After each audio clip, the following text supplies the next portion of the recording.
Dahil nagsimula na ang Christmas sale, plano kong ibilan ng bagong damit ang kuya at bunso. Kaya nagpunta kami sa mall. Bago ako magsimulang mamili, iniwanan ko muna sila sa playhouse dahil mahirap ang mamili pag may mga batang kasama. Siyempre, doon ako tumingin sa mga nakasale. Mahilig ako sa mga plain kaya ang dami kong kinuha para kay Blue. Ang mura lang kasi tapos ang ganda pa ng tela dahil meron siyang brand. Tapos sinunod ko naman yung kay Gray. At dahil madami naman na siyang plain, binalan ko naman siya ng may print para maiba ng konti. At pagkatapos noon, nagbayad na ako. Ako lang mag-isang namili, naghiwalay kasi kami ni Mama dahil wala dun sa pinuntahan ko yung gusto niyang bilhin. At dahil naka-reach ako ng amount na pinapareach nila, may nakuha kong gift. Kinuha ko sa customer service bago ko sila binalikan sa playhouse. At after sa playhouse, bumili naman kami ng Bluetooth speaker ni Papa habang inilalaro ni Gray yung mga tokens niya sa bag niya.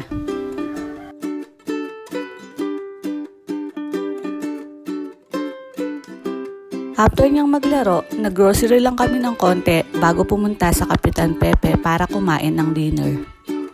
Dito kami kumain sa Makun Sizzling House.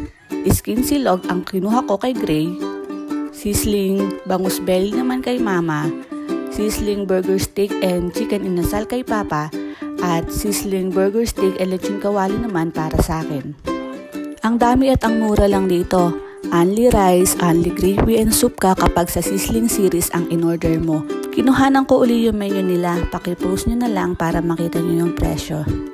At pagkatapos namin kumain ng dinner, tinupad namin yung promise kay Kuya Gray na dadaan kami sa Freedom Park pag nagawi uli ng Kabanatuan dahil nung nakaraang punta namin, kinulang kami sa time at hindi na namin nahintuan tong park na to. Nung makapasok nga kami, kitang-kita ko na naman ang sigla at saya ni Gray dahil sa mga pailaw at nakita niya din yung mga batang naglalaro. Tapos, mas lalo pa siyang sumaya dahil sa fountain na to.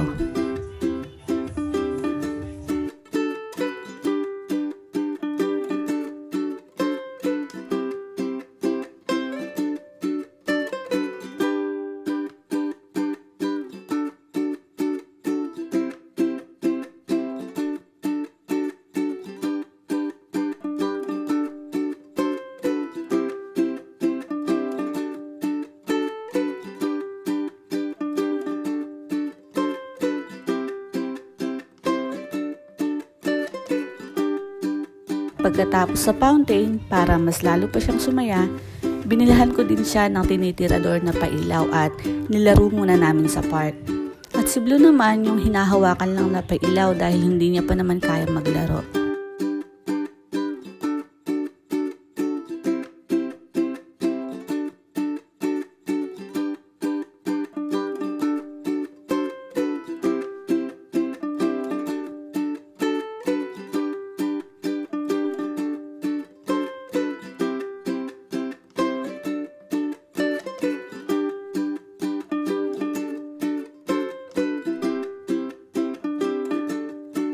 Sobrang nag-enjoy nga ang dalawa, lalo na itong si Kuya. At pati kaming mga kasama nila ay natuwa. Kaya sa sasakyan pa lang nakatulog na sila. Hanggang dito na lang. Salamat uli sa panonood. Bye for now.